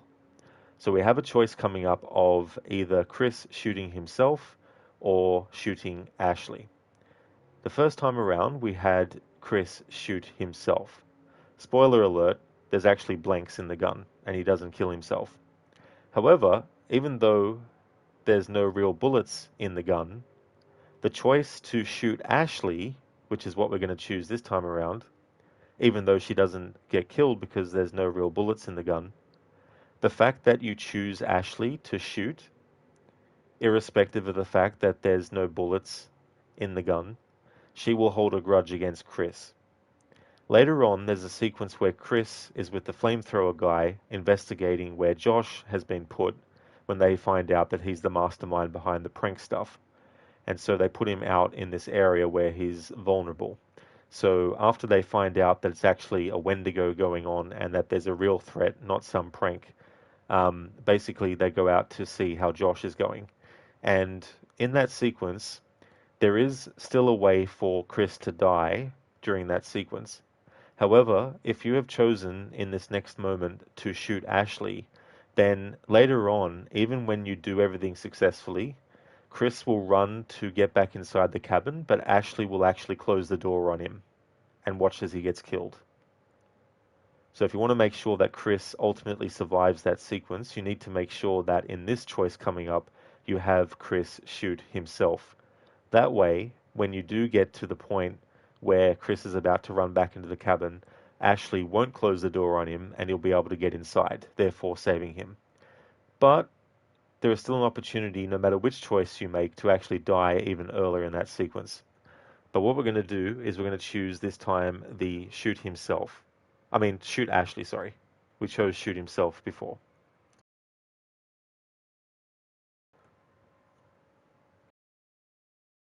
Also, just another heads up about the loud sounds and everything like that coming through for headphone users, to turn your volumes down a little bit, because this upcoming sequence, even though there's no real bullets in the gun, there's still going to be loud sounds.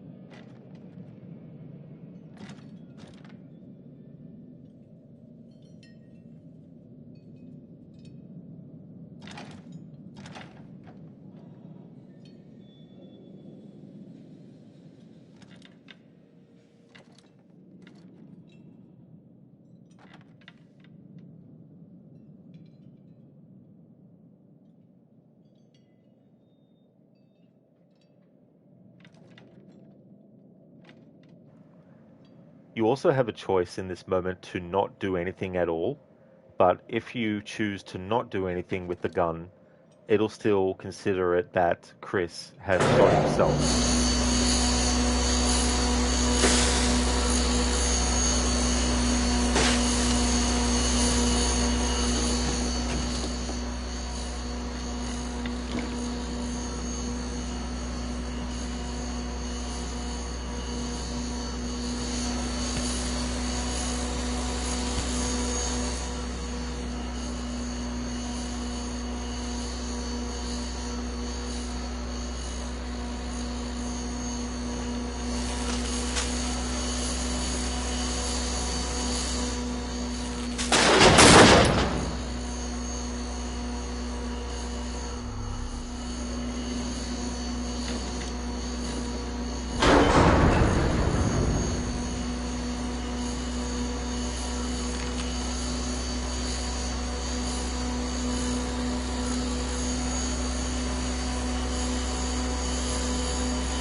Alright. I was holding the control stick to the right, but it didn't visually look like I was actually choosing to shoot Ashley. So let's see if we go into the butterfly effect. Point blank. Chris shot Ashley. Okay, there we go. I got the choice right. Just wanted to double check.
Because we had Sam get captured this time around, it means that there's a whole area that she doesn't get access to, which has collectibles in it, which you can't go back to unless you go into chapter select.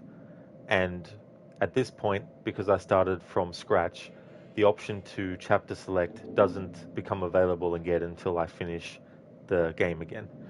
But having Sam get captured, it bypasses that whole part, so it just skips instead to this, and we were able to get some sounds of Sam on the chair and the wheels and all that kind of stuff. With these choices, last time around we chose concerned. However, because this time around we had Mike amputate his fingers in the trap that happened earlier, it means that instead of concerned, we have shocked. So I'm going to choose shocked for this time.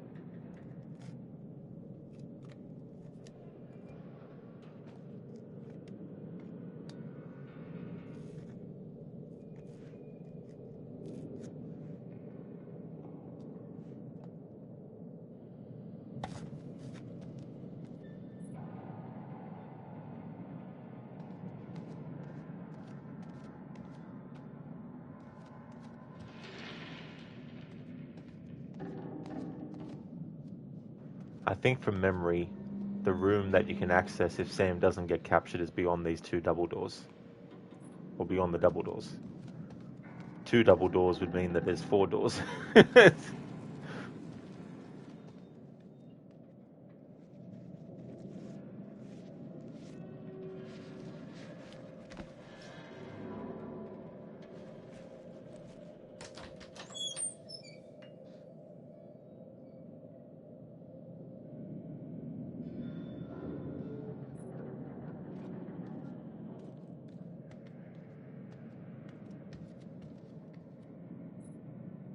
Already covered these sounds.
Okay, we've already covered the parts of this moment with swinging, so I can just do straight away what we need to.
Okay, so I've already covered sounds in this area, so we just go through.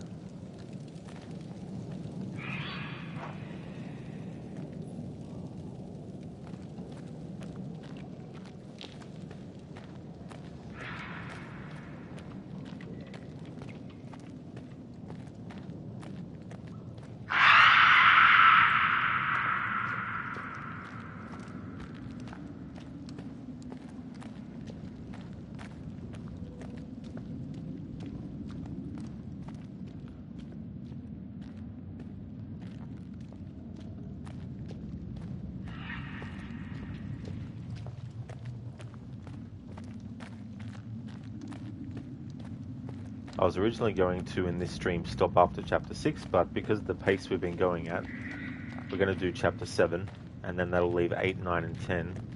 But that won't be the end of the playthrough, though, but we're getting close to the end of the story. The next stream of this won't be until next Wednesday, after this one's done.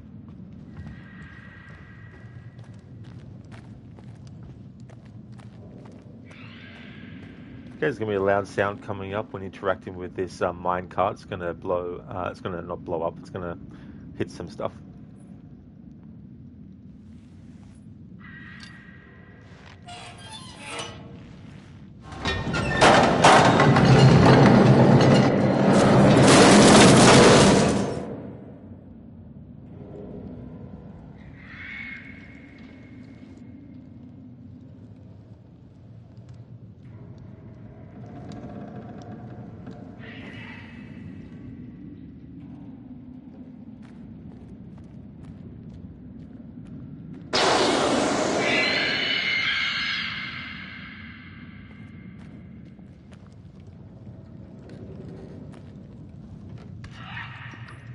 Don't need to worry about collectibles and totems. We already covered those. I mean, not every single collectible, but the main important thing were the totems, and we've already done that part.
Hello there, Oliver. I was going to see you only until dawn, and you did. Nice timing. That's awesome. Good morning, Oliver. I hope things are going well.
Alrighty then.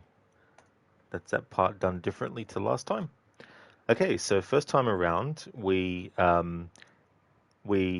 succeeded at the don't move, and then we pressed all the button prompts, and then we chose to set fire to the flammable stuff, and then you get the option of hiding or turning back, and we chose to hide the first time around.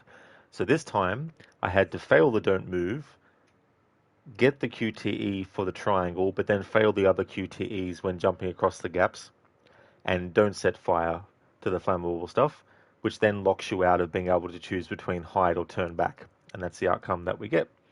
Either way, it doesn't matter. Ultimately, all that changes is where Emily falls down to later on, and could potentially mean you either can't get a certain collectible or you can. It's just a longer route. But in any case, we did that differently. So it's going to move to Chris now, and this whole scenario with Josh where he's revealed that he was the psycho all along. But there is, of course, a actual real threat that is there that is nothing to do with Josh, which is the Wendigo. And they're going to find that out soon. So we're going to do this next whole part, and then when this chapter is finished, that's when I'm going to call it a stream.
So for those who don't know the story at all about this game, Josh here, his twin sisters tragically ended up dying, and it was a result of a prank that Josh's friends had organized.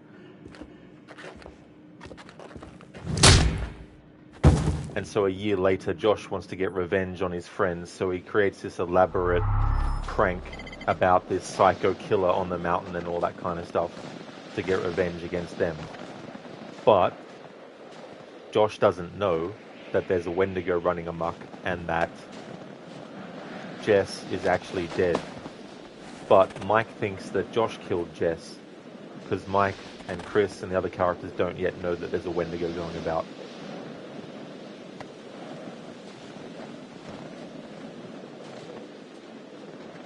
Oliver, thank you very much for reaching the 60 stream streak, dude. Thank you, I really appreciate that a lot. Bene. Last time around, when we did this, we chose the scold option. This time we're going to choose dismiss.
Last time we chose skeptical, but this time around we don't have a choice between skeptical and something else, so we're going to go with aggressive.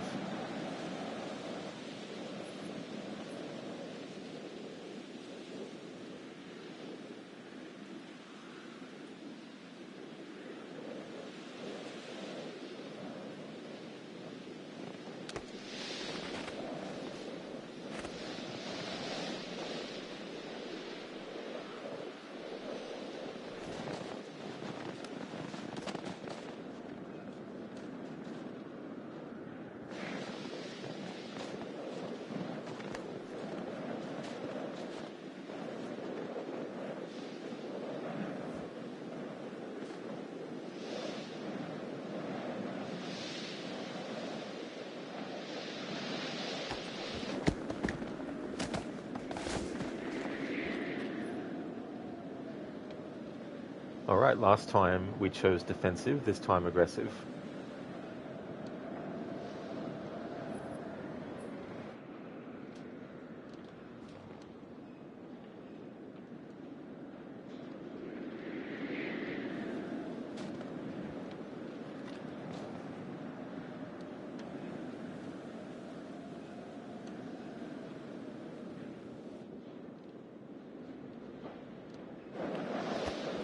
Coming up, there's a choice. There's three choices actually. Last time I chose to do nothing, but this time we're going to hit Josh. The other option is to hit the gun out of Mike's hand, but I'm going to do that another time. Previously we did the do nothing choice. This time we're going to do the hit Josh. Next time we'll do the disarm Mike.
Ouch. That would have friggin' hurt.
Alright, so I'm going to stop it here because if I let it go on too far after the recap, we'll lose the recap next time around, and I want to have the next stream start with that recap.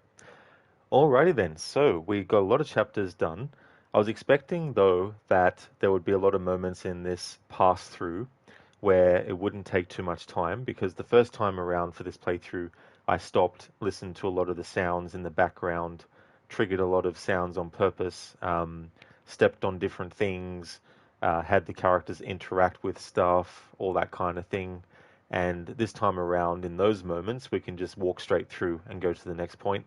And that is chapter 3, 4, 5, 6, and 7 done in this stream. So that was good. I just want to thank everyone so much for watching this stream.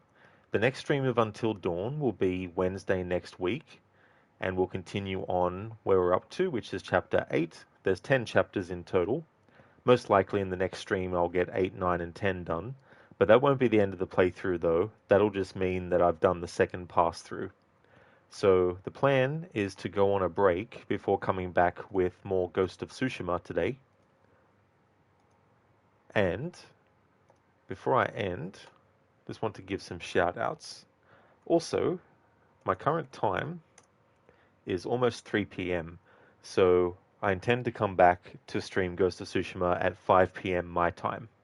There's been a change of time in Australia as well, and so the time is actually earlier than it normally would be. Our time had to go back an hour. I just want to thank everyone again for watching the stream. I really appreciate it. Hey there, Zereth. Yes, is morning. Morning is yes. Is morning yes. Is yes morning. Hope things are going well, Zereth. Oliver, thank you for the stream. See you later on your break, maybe? No trouble at all, Oliver. Thank you so much for stopping in. Muchly appreciated. I hope that you have a good break as well. And if I don't see you on your break, I'll definitely catch you again at a later point for sure. I hope that work goes well. Zereth, sushi. Yeah, I still need to actually get some because I haven't had some of that for a very long time. Hello there, AC. I hope things are going well.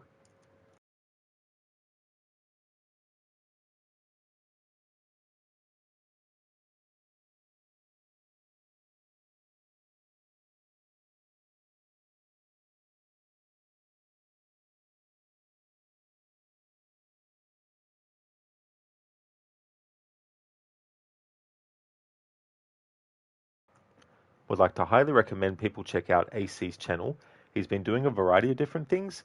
He's been doing some GTA Online. Sometimes he does just chatting streams. Also a fan of the Dishonored series. Also plays games like Conan Exiles as well. A great streamer, so definitely recommend checking out his channel.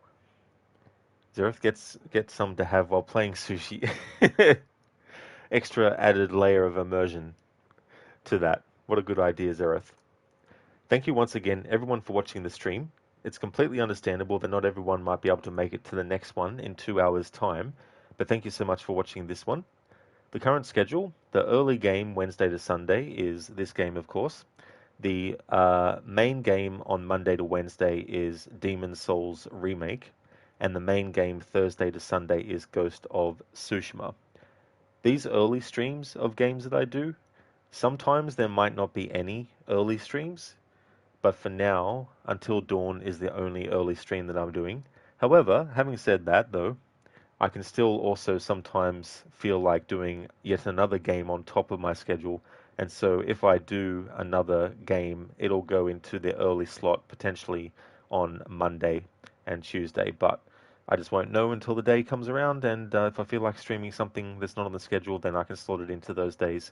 It's good to have that bit of flexibility with that early time slot. But yeah, thank you everyone for watching. I hope that everyone has a great rest of your weekend if I don't catch you in the next stream. And I'll be back in 2 hours with Ghost of Tsushima.